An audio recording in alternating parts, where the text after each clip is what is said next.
You spilled coffee on my $3,000 shoes! Do you know who I am? I don't care who you are, and you don't get to hit people because you're rich, and my mother raised me better than that, and clearly somebody forgot to raise you at all. You slap me? How dare you! You simply got what you deserve. The slap echoed through the marble lobby like a gunshot. Every head turned. Phones froze mid-air. For 3 full seconds, nobody in the Blackwood tower breathed. Marcus Blackwood, billionaire owner of Blackwood Enterprises, stood with his hands still raised, red-faced with fury. In front of him stood a woman in a gray cleaning uniform, her cheek turning pink, her eyes burning with something far stronger than fear. You spilled coffee on my $3,000 shoes, Marcus hissed. Do you know who I am? The woman, Amara Johnson, didn't step back. She didn't cry. She didn't apologize. She slapped him back. Harder. The sound cracked through the lobby again, sharper than the first. Marcus stumbled, clutching his cheek, eyes wide with disbelief. Nobody, not his board members, not his rivals, not even his ex-wife during their brutal divorce, had ever dared touch him like that. I don't care who you are, Amara said, her voice shaking but steady. You don't get to hit people because you're rich. My mother raised me better than that, and clearly, somebody forgot to raise you at all.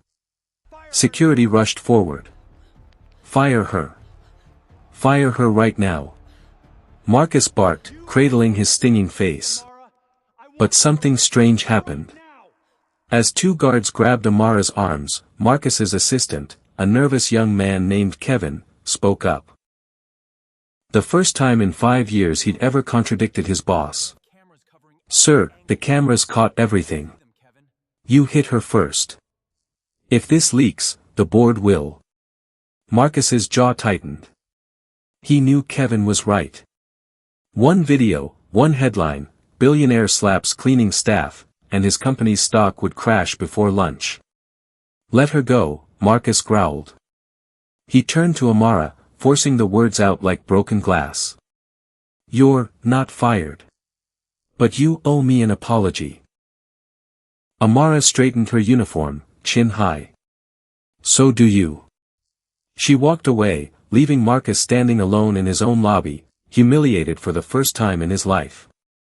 That night, Marcus couldn't sleep. He kept replaying the moment, not the slap, but her eyes. Nobody looked at him like that. Not with fear. With judgment. Like she saw straight through his money into something broken underneath. The next morning, he found himself doing something he hadn't done in 15 years. Taking the stairs instead of his private elevator, walking past the cleaning staff's break room instead of ignoring it. Amara was there, sipping coffee, laughing with 2 coworkers. The laughter stopped the moment she saw him. Come to fire me now, she asked coldly. No, Marcus said. He hesitated, a word he rarely used. I came to say. I was wrong. The room went silent.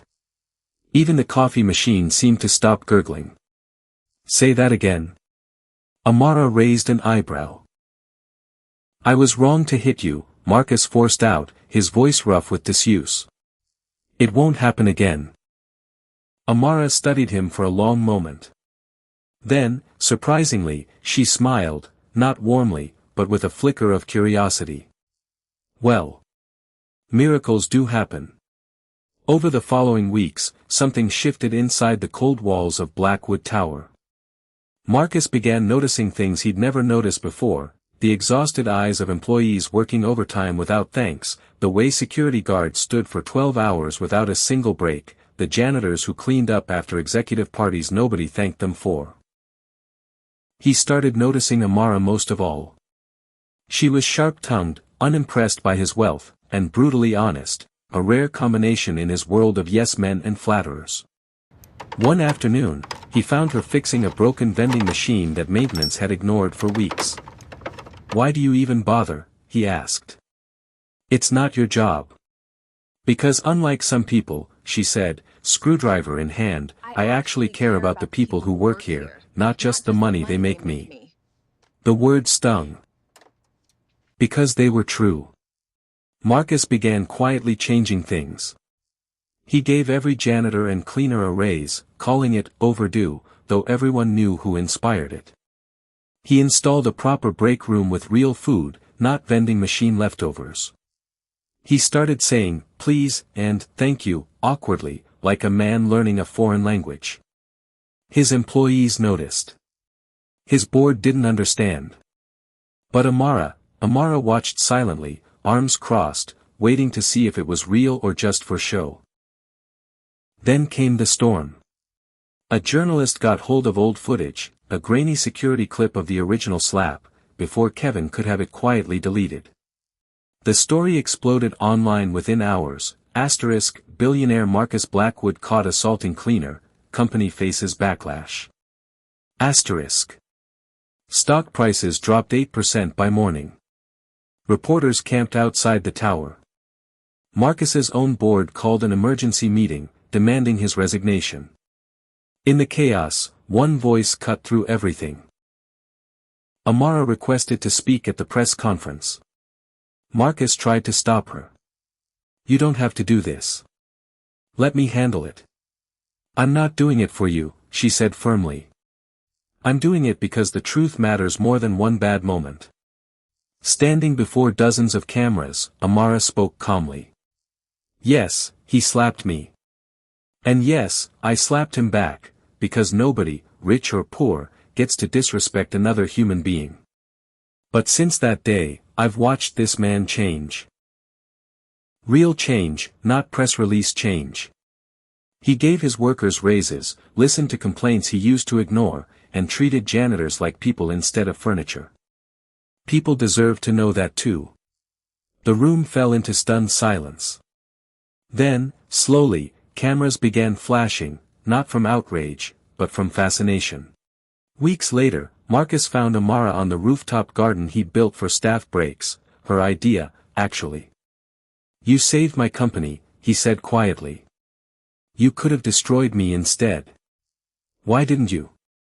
Amara looked out over the city skyline, wind pulling at her hair. Because I saw someone underneath all that arrogance who actually wanted to be better. I just had to smack some sense into you first. Marcus laughed, a real, unguarded laugh, rare and rough from disuse. You definitely did that. He turned to face her fully. Amara. I don't know how to say this without sounding ridiculous, considering how we met. But I think I'm falling for the woman who slapped me. Amara raised an eyebrow, fighting a smile. The same woman you tried to fire? The very same. She stepped closer, studying his face like she was deciding something important. Prove you've really changed, Marcus Blackwood. Not with money. With actions. Every single day.